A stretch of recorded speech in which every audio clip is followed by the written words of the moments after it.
Olá e bem-vindas a mais uma análise aprofundada. Hoje a gente tem uma história aqui, olha, parece saída de um romance. É sobre ambição, sobre genialidade e sobre aquela linha bem tênue entre devoção e talvez exploração.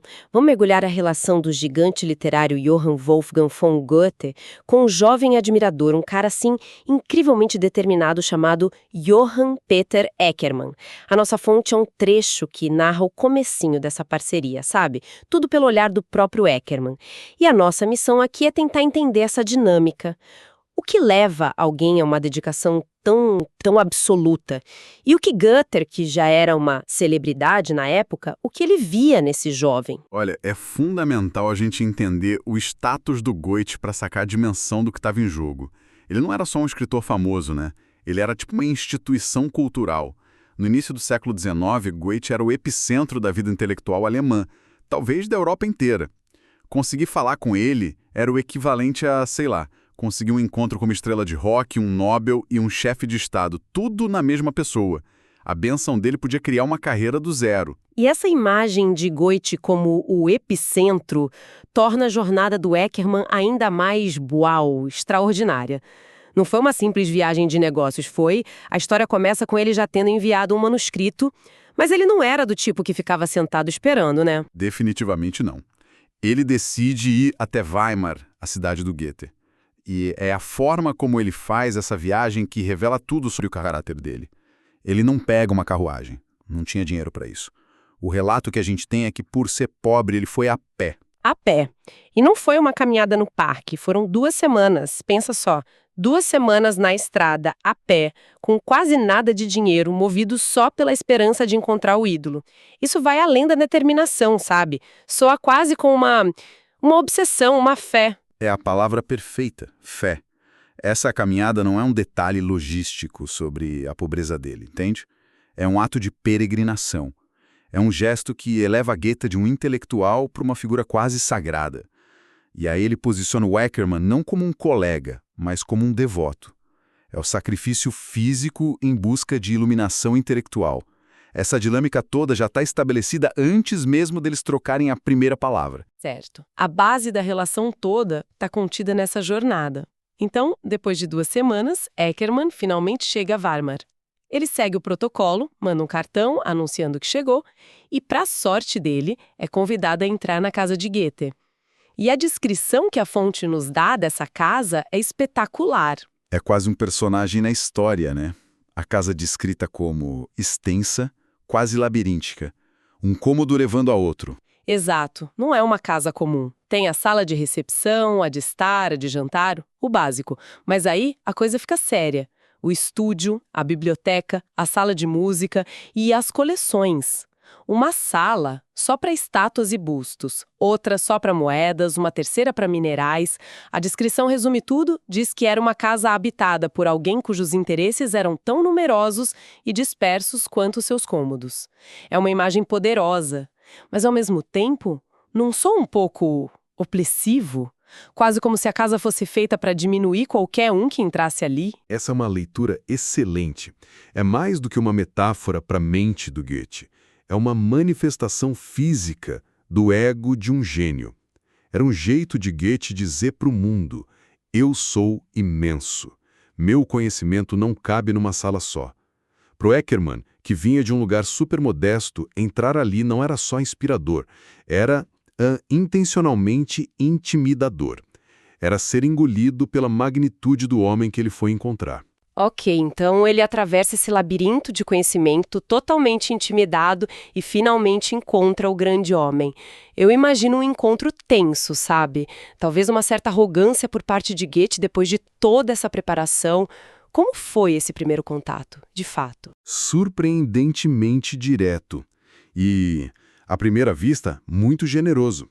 Um criado leva o Eckermann até o Goethe, que o recebe todo arrumado, tratando o encontro com seriedade. E não tem conversa fiada. Goethe vai direto ao ponto. Diz que passou a manhã lendo o manuscrito do Eckermann, que achou excelente, e que ia mandar na mesma hora para o editor dele. Uau! Que validação instantânea.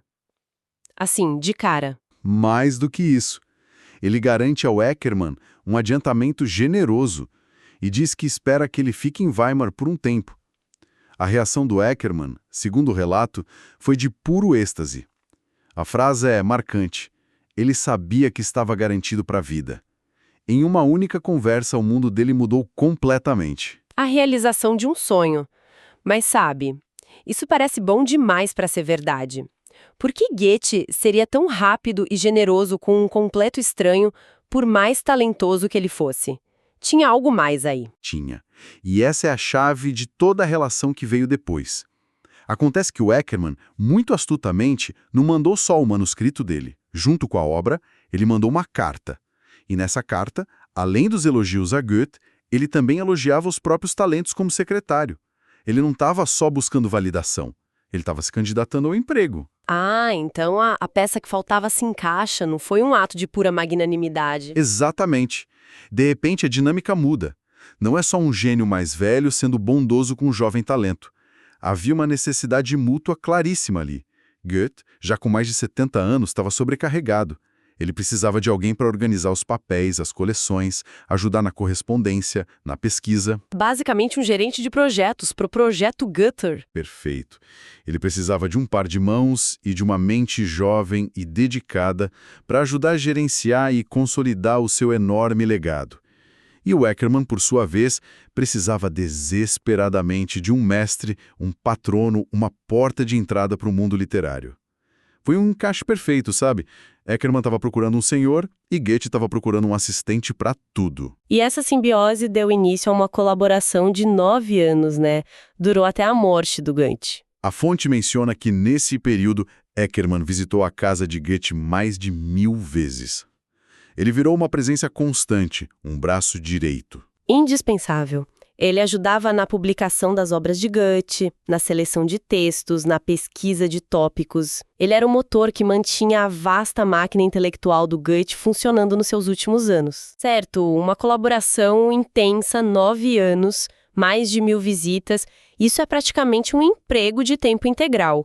Qual era o arranjo? Imagino que Goethe, sendo tão rico e influente, pagava a ele um salário generoso para garantir essa lealdade, certo? Bom, a resposta para essa pergunta é o que torna essa história tão complexa e até perturbadora. O arranjo era que Eckermann fazia tudo isso sem receber nada. Absolutamente nada. O relato é explícito, sem cobrar nada. Ele mal se sustentava com os trabalhos de tutoria e com os adiantamentos ocasionais pelos próprios escritos, que o Goethe ajudava a conseguir. Peraí. 9 anos de trabalho dedicado, quase diário, para um dos homens mais ricos e famosos da Europa, e ele não recebia um salário? Isso parece menos mentoria e mais exploração. É aqui que a relação fica mais sombria. Goethe era protetor com seu jovem assistente, mas de uma forma ciumenta e possessiva. Ele entendia o valor do Eckermann e não tinha a menor intenção de deixar ele escapar. Quando aparecia uma oferta de emprego para o Eckermann, Goethe o desaconselhava fortemente, sabotando a independência profissional dele. E isso se estendia à vida pessoal dele também. Sim. Sobre a ideia do Eckermann se casar, o texto diz que Goethe queria ouvir ainda menos. Ele cultivou um estado de dependência, mantinha o Eckermann por perto numa situação de constante precariedade. A troca era clara: acesso irrestrito ao gênio em troca de independência pessoal e financeira. Nossa, isso é terrível. A noiva do Eckermann devia estar desesperada. E estava. O relato menciona que ela escrevia cartas cada vez mais desesperadas. Ela implorava para que o Eckermann pedisse a Goethe um salário decente, um mínimo de dignidade para eles poderem construir uma vida. Ele estava preso na órbita de Goethe. Mas então, por que o Eckermann aceitava isso? Diante das cartas da noiva, da dificuldade financeira, por que ele não impôs um limite? Qualquer outra pessoa teria ido embora. E aqui está o ponto crucial da psicologia do Eckermann. Em resposta a tudo isso, ele não fez absolutamente nada.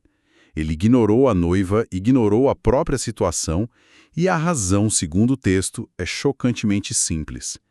Ele estava feliz. Feliz? Como assim feliz? Acima de tudo, ele estava feliz por estar na presença de seu mestre.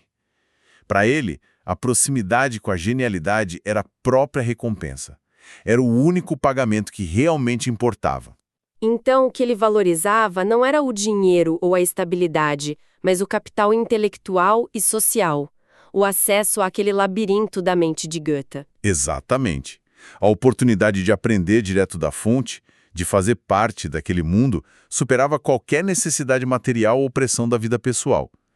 É uma escolha que diz muito sobre a natureza da ambição, da idolatria e do que cada um considera uma vida bem-sucedida. Para o Eckermann, o sucesso não era ter uma casa ou uma família estável. Era respirar o mesmo ar que Goethe. Que história complexa. Recapitulando, então, a gente tem essa jornada que é quase uma peregrinação religiosa. Temos a casa do Goethe, que funciona como uma manifestação física do seu poder intelectual, feita para impressionar. E temos essa relação simbiótica, mas totalmente desequilibrada, onde um oferecia genialidade e o outro uma servidão leal e de graça, e no centro de tudo, a devoção do Eckermann, que o levou a sacrificar tudo só para estar perto do ídolo.